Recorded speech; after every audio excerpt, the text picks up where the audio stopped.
The Plazas and Promenades DLC was just released for Cities Skylines and it has a lot of people asking if it's possible to make a fully pedestrian-oriented city.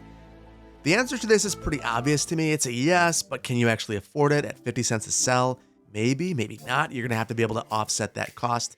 The real question I have is this DLC the most overpowered DLC that we've ever received? And what is this building? This service point, what is it actually doing? We're going to find that out today and see if we can exploit this to our advantage as we build the city of sustainability. Hello, welcome back to City Planner Plays, where we are attempting to exploit Cities Skylines. Ever since I've been playing with this DLC, it just makes me wonder, what is the deal with these service points? To me, it seems like they're doing something that is not what the developers want you to believe it's doing. So today we're going to try to figure this building out. And if you like this kind of video, let me know by hitting the like button.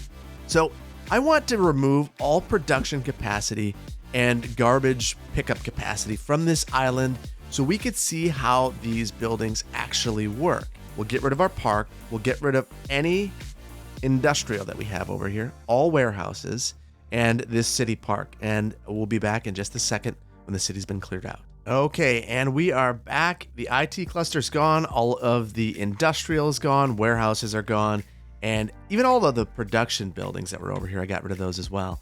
Now we're going to try something out. We're going to make this a pedestrian district, and I want to place the service points over here. The main reason I want to do this is I want to see if we're actually seeing vehicles spawn from the service point to serve our new pedestrian area, which is going to be massive. So we are going to build this, but we've got to be really careful with this. Like I mentioned, it's 50 cents a cell for these pedestrian areas, so they get very expensive very quickly. They also have an impact on your land values in a positive direction, so that will help us in the long run, but it's going to be a real challenge in the beginning. I don't want to tank the entire budget. Okay, so we now have one gigantic pedestrian district called Empire Street, and it requires a service point. This thing is costing us $28,000 a week, which is wild. So our budget, it's not great. We're gonna try to do some things though. So I'm gonna grab this. We're gonna just extend. We'll extend this over. We're gonna add a service point right here. Then we're gonna get rid of this because that costs us money. We don't want to pay for that bridge. So now let's place our service point right here. I got to get some water to our recycling centers because I've moved our recycling centers right here. I've moved our water treatment plants right here, and I've gotten rid of all of the different warehouses that were over here. Look at the values going up. So that's the interesting thing about the pedestrian district. I haven't placed a single pedestrian road in here, and everything is still doing well. So we could go ahead and convert all of these to pedestrian streets, but there's a little bit of an exploit built right into the game for us. So that is, I can say that in this district, we have a policy that says deliver everything, which means that all of our deliveries, garbage, and cargo must come through this service point building. So we're going to place that. The other thing I want to do is get rid of this street entirely, and this one. So we're going to build a road connecting this little, actually, you know what? We can just get rid of this. We don't need this industry.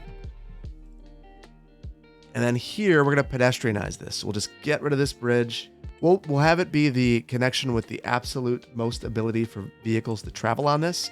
So we'll make it this bus connection. And now my curiosity is, are we going to see vehicles? We see a whole bunch of garbage vehicles going in here. Will they actually go across here? Will this building spawn anything to cross this bridge? What's going to come across here? Let's check it out.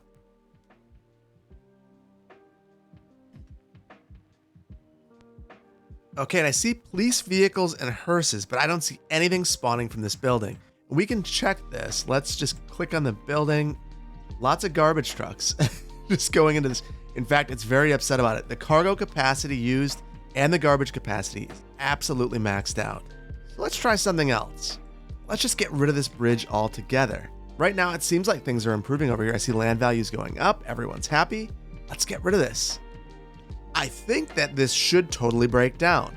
We're going to try something though. Let's grab a couple of these service points.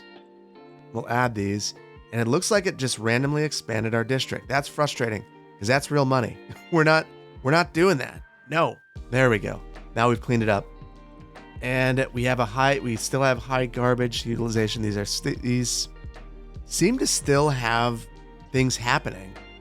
Let's see what's happening here now. Let's just let this go for a minute. As I think about it, we've got to do a couple of things. So we've got a problem. So I've severed this whole area from its employees. So this won't, even if what I think is happening, I think that we're teleporting things. Even if that's happening, we can't teleport workers. So we're going to need to be a little more strategic about this. I'm also concerned about all of our city services like death care. Yeah, we're going to need to put a crematorium over here or something. Let's slow this down and go back to the drawing board a bit. So what we're going to do, I placed the crematorium there. I'm going to find a flat place on the edge of the map, and we're going to make a little hub. Let's use an airport district. We're just going to flatten out some land for ourselves, get rid of that district, and we are going to create something that's the height of realism over here. And then I'm going to place a cargo train station here. And we're going to take this cargo train station and have it loop right back around and out of town. And then we're going to get some water pipes going here, right underneath the mountains where they belong in this city. And then for power, let's see what we can do out here. Right there. And now we need to take all of our service points. We're going to put them over here along with our trash and see if the city still works. And then we're going to get rid of this whole district over here. We don't need this anymore. So let's go ahead and get those things moved. I'm going to pause the game and move everything over there. Okay, so I have now made the craziest little district ever, in this little mountain or hill right here is going to drive me crazy. So we're going to...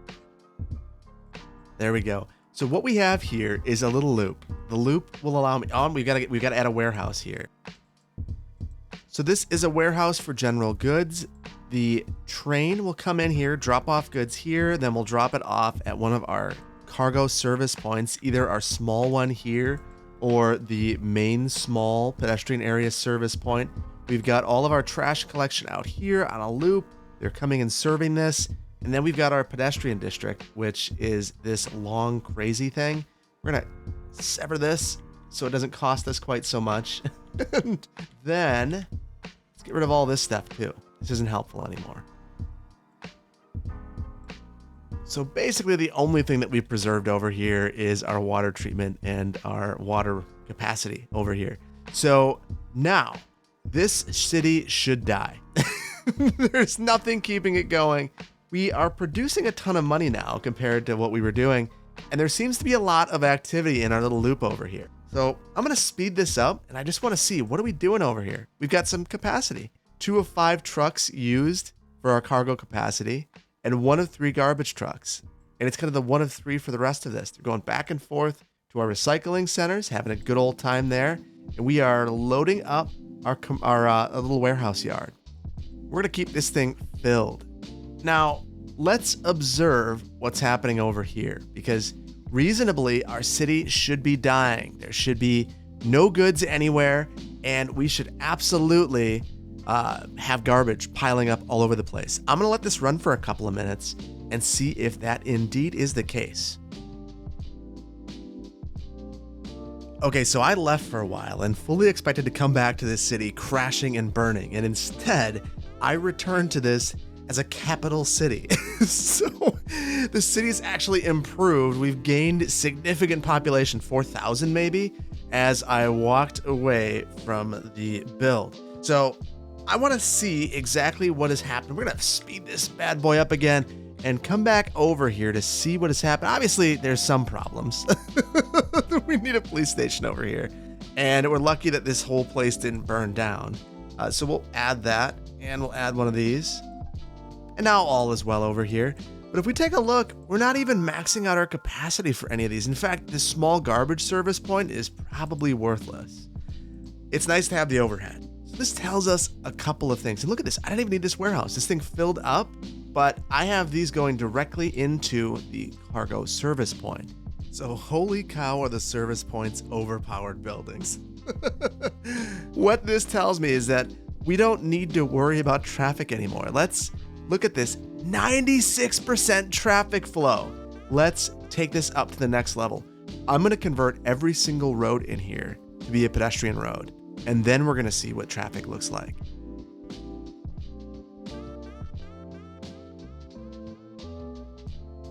Now there's something curious going on. we've got a couple of buildings where garbage has piled up, and I've noticed this a little bit, but I'm not 100% sure why that is occurring. Ah ha ha ha ha ha. Not every building can be placed in every type of road, so goodbye, post office, for whatever reason. Oh, I guess the post vehicles must not be one of the vehicles that you can actually use on these roads. So we get rid of that and everyone's happy again. Everything's great. So what have we learned? So if you have a large city and you have an area where you, for whatever reason, cannot provide garbage collection services, or you're having not enough goods, you can use these service points. Make it a pedestrian area and use the service points to actually resolve all of your issues, because it is indeed teleporting garbage and goods. So I would say that these are the most overpowered buildings. There are clearly some concerns with doing what I've done, but there are many ways that you can cheese the game with these new assets. So there's only one more thing to do, and that is to check our traffic flow, and we are at 91, 95, 96, 97% traffic flow. This is the only road in our city. It's like a racetrack, so the traffic is going to ebb and flow with whatever backups we're seeing here. So we're going to see backups at this little cargo service point, and that 99. That's what's going to lead to the issues that we see. And we see the platoons of trucks coming, and as those come, traffic drop down to as low as 85%. Over in our little city, nothing. No traffic. And that makes sense. There's a couple of spots where there's heavy activity. What we're seeing is police and hospital vehicles. That's all that we have here, and then pedestrians everywhere. So you can absolutely use this trick to cheese your entire city, have a fully pedestrian-oriented city, teleport your cargo, teleport your trash, and never have to worry about that. Your biggest problems are going to be death care and police coverage, because everything is slowing down. And that said, I think my biggest issue here is I just don't have enough of it. I need more crematoriums, and I could certainly place as many of those as I could afford. So we're in a pretty good spot otherwise. This has been a weird little experiment, but I've enjoyed it, and I hope that you have as well. If you did, please consider hitting the like button. If you aren't subscribed to the channel, please consider doing so, and I really can't wait to see you in the next one. Take care. Bye-bye.